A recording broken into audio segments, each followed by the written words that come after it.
வணக்கம். நற்றினையின் 392வது செய்தி சேவை ஜூன் 18, 2016 ஆனி மாதம் 4ஆம் நாளில் நாளேடுகளில் வெளியாகியுள்ள முக்கிய செய்திகளை தொகுத்தளிப்பவர் அறிமுகம் சி. சசிகுமார். தமிழக செய்திகள். தமிழகத்தில் அடுத்த 24 மணி நேரத்தில் வெப்ப சலனம் காரணமாக ஓரிரு இடங்களில் மழை பெய்ய வாய்ப்புள்ளது. மக்கள் குறைதீர்வு முறைகள், சட்டக்கல்வி உள்ளிட்டவை தொடர்பாக ஆய்வு செய்ய நாடாளுமன்ற நிலைக்குழு வரும் 21ஆம் தேதி சென்னை வருகிறது. டாஸ்மாக் மேலாண் இயக்குநராக ஆர். கிர்லோஸ்குமார் நியமிக்கப்பட்டுள்ளார். கடந்த ஆண்டு ஜூன் மாதம் நடந்த குரூப் 1 மெயின் தேர்வின் முடிவுகள் நேற்று வெளியிடப்பட்டன. சான்றிதழ் சரிபார்ப்பு ஜூலை 4, 5ஆம் தேதிகளில் நடைபெறும் என்று டிஎன்பிஎஸ்சி அறிவித்துள்ளது. தமிழக மீனவர்களின் வாழ்வாதார விவகாரத்தில் நிலையான மற்றும் நடைமுறைக்கேற்ற தீர்வை மத்திய அரசு காண வேண்டும் என பிரதமர் மோடிக்கு முதல்வர் ஜெயலலிதா கடிதம் எழுதியுள்ளார். இந்திய செய்திகள். காஷ்மீரில் சோபூர் மாவட்டத்தில் தீவிரவாதி ஒருவர் பாதுகாப்பு படையினரால் சுட்டுக் கொல்லப்பட்டார். குல்பர்க் சொசைட்டி படுகொலை வழக்கில் 11 பேருக்கு ஆயுள் தண்டனையும், 12 பேருக்கு 7 ஆண்டு சிறை தண்டனையும், ஒருவருக்கு 10 ஆண்டு சிறை தண்டனையும் விதித்து அகமதாபாத் சிறப்பு நீதிமன்றம் உத்தரவிட்டுள்ளது. கார் விபத்தில் இருந்ததாக கருதப்பட்ட ராணுவ வீரர் ஒருவர் 7 ஆண்டுகளுக்கு பிறகு உயிருடன் வந்து நின்ற சம்பவம் ராஜஸ்தானில் நிகழ்ந்துள்ளது. பஞ்சாப் மாநில காங்கிரஸ் பொறுப்பாளர் பதவியிலிருந்து கமல்நாத் விலகியதற்கு அவரது சொந்த விருப்பமே காரணம் என காங்கிரஸ் விளக்கமளித்துள்ளது. சத்தீஸ்கர் மாநிலத்தில் சுக்மா மாவட்ட கூடுதல் ஆட்சியர் மான்சிங் தாக்கூரின் கார் ஓட்டுநரை மாவோயிஸ்டுகள் படுகொலை செய்துள்ளனர். பார்வையற்றவர்களுக்கு உதவ அணிந்து கொள்ளும் வகையிலான மிக எடை குறைந்த அதிநவீன கருவியை இந்திய இளைஞர் ஒருவர் உருவாக்கியுள்ளார். லைவ் பிரெய்லி என பெயரிடப்பட்ட இக்கருவியை அபினவ் வர்மா என்பவர் உருவாக்கியுள்ளார். இதன் எடை 30 கிராம் மட்டுமே. மினி இ என இரு ரகங்களில் இந்த கருவி விற்பனைக்கு உள்ளது. குறைந்தபட்சம் ரூபாய் 20,000 முதல் அதிகபட்சம் ரூபாய் 47,000 வரை விலையிடப்பட்டுள்ளது. எனினும் இந்தியாவில் மினி ரக லைவ் பிரெய்லி தொண்டு நிறுவனம் மூலம் ரூபாய் 6,999 என்ற மானிய விலைக்கு அளிக்கப்படுகிறது. மத்திய அரசின் மின் திட்டங்களில் முறைகேடுகள் கண்டறியப்பட்டால் சம்பந்தப்பட்ட மாநிலங்களுக்கான நிதியுதவி நிறுத்தப்படும் என்று மத்திய மின்துறை அமைச்சர் பியூஷ் கோயல் எச்சரிக்கை விடுத்துள்ளார். வருமான வரி செலுத்துவோர் எண்ணிக்கையை 10 கோடியாக அதிகரிக்க நடவடிக்கை எடுக்க வேண்டும் என்று இத்துறை அதிகாரிகளுக்கு பிரதமர் நரேந்திர மோடி இலக்கு நிர்ணயித்துள்ளார். அயல்நாட்டுச் செய்திகள்.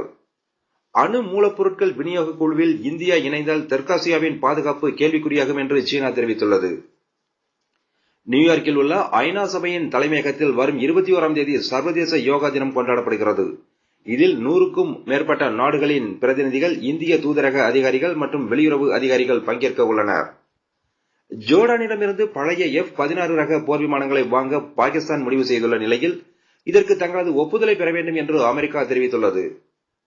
பாகிஸ்தானுக்கு 30 கோடி அமெரிக்க டாலர்கள் ராணுவ உதவி வழங்குவதற்கு அமெரிக்க செனட் நிபந்தனை விதித்துள்ளது. வங்கதேசத்தில் தொடர்ந்து பிரசங்கம் செய்தால் கொன்று விடுவோம் என்று ராமகிருஷ்ணா மடத்தைச் சேர்ந்த இந்து பூசாரிக்கு IS தீவிரவாதிகள் கொலை மிரட்டல் விடுத்துள்ளனர். இந்தியா, அமெரிக்கா இடையே ராணுவ ஒத்துழைப்பை அதிகரிக்க செய்யும் சட்ட திருத்தம் அமெரிக்க செனட் சபையில் நிறைவேற்றப்பட்டது. வணிகச் செய்திகள். தங்கம் ஒரு கிராம் 2,870 ரூபாய், வெள்ளி ஒரு கிராம் 45 ரூபாய் 10 பைசா. ஐரோப்பிய யூனியனிலிருந்து இங்கிலாந்து வெளியேறினால் சர்வதேச நிதிச் சந்தையில் பாதிப்பு ஏற்படும் என்று மத்திய நிதித்துறை இணையமைச்சர் ஜெயந்த் சின்ஹா தெரிவித்துள்ளார். பைனான்சியல் டெக்னாலஜி ஸ்டார்ட் அப் நிறுவனங்களில் முதலீடு செய்ய ஸ்டேட் பேங்க் ஆப் இந்தியா ரூபாய் 200 கோடி ஒதுக்கியுள்ளது. கடந்த காலாண்டில் இந்தியாவின் நடப்பு கணக்கு பற்றாக்குறை 0.1% குறைந்திருக்கிறது. டிசம்பர் காலாண்டில் நடப்பு கணக்கு பற்றாக்குறை 1.3% இருந்தது. சகாரா சொத்துக்களை ஏலமிட ஏற்கனவே முடிவு செய்யப்பட்ட நிலையில் இதில் மேலும் 16 புதிய சொத்துக்களை சேர்த்து ஏலமிட பங்குச்சந்தை பரிவர்த்தனை வாரியம் முடிவு செய்துள்ளது. இதன் நிர்ணயிக்கப்பட்ட மதிப்பு ரூபாய் 1,200 கோடியாகும். விளையாட்டுச் செய்திகள். யூரோ கோப்பை கால்பந்து தொடரில் கடைசி நிமிட கோல்களால் அல்பேனியா அணியை வீழ்த்தி நாக் அவுட் சுற்றுக்கு பிரான்ஸ் தகுதி பெற்றது. முத்தரப்பு கிரிக்கெட் போட்டியில் மேற்கிந்திய தீவுகள் அணியை 139 ரன்கள் வித்தியாசத்தில் தென்னாப்பிரிக்கா வென்றது. நியூசிலாந்து நாட்டைச் சேர்ந்த கிரிக்கெட் நடுவர் பில்லி பவுடன் போட்டிகளின் போது முடிவை அறிவிப்பதில் தனி பாணியை கடைபிடிப்பவர். இந்நிலையில் நியூசிலாந்து கிரிக்கெட் வாரியம் அவரை சர்வதேச நடுவர்கள் குழுவில் இருந்து நீக்கியுள்ளது. இனிமேல் உள்ளூர் போட்டிகளில் மட்டுமே பில்லி பவுடன் பங்கேற்பார். கோபா அமெரிக்கா கால்பந்து தொடரில் பிரேசில் அணி முதல் சுற்றோடு வெளியேறியதால் அந்த அணியின் பயிற்சியாளர் துங்கா அதிரடியாக நீக்கப்பட்டார். திரைச்செய்திகள். ஷாஹித் கபூர், கரீனா கபூர், அலிவா பட் உள்ளிட்ட பலர் நடிப்பில் வெளியாகியிருக்கும் படம் உட்தா பஞ்சாப்.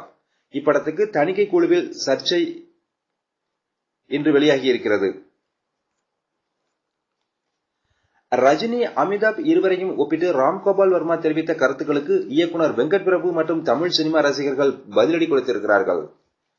ரஜினி நடிப்பில் உருவாக்கியிருக்கும் கபாலி படத்தில் மிக முக்கியமான கதாபாத்திரத்தில் ரித்விகா நடித்திருப்பதாக படக்குழு தெரிவித்துள்ளது.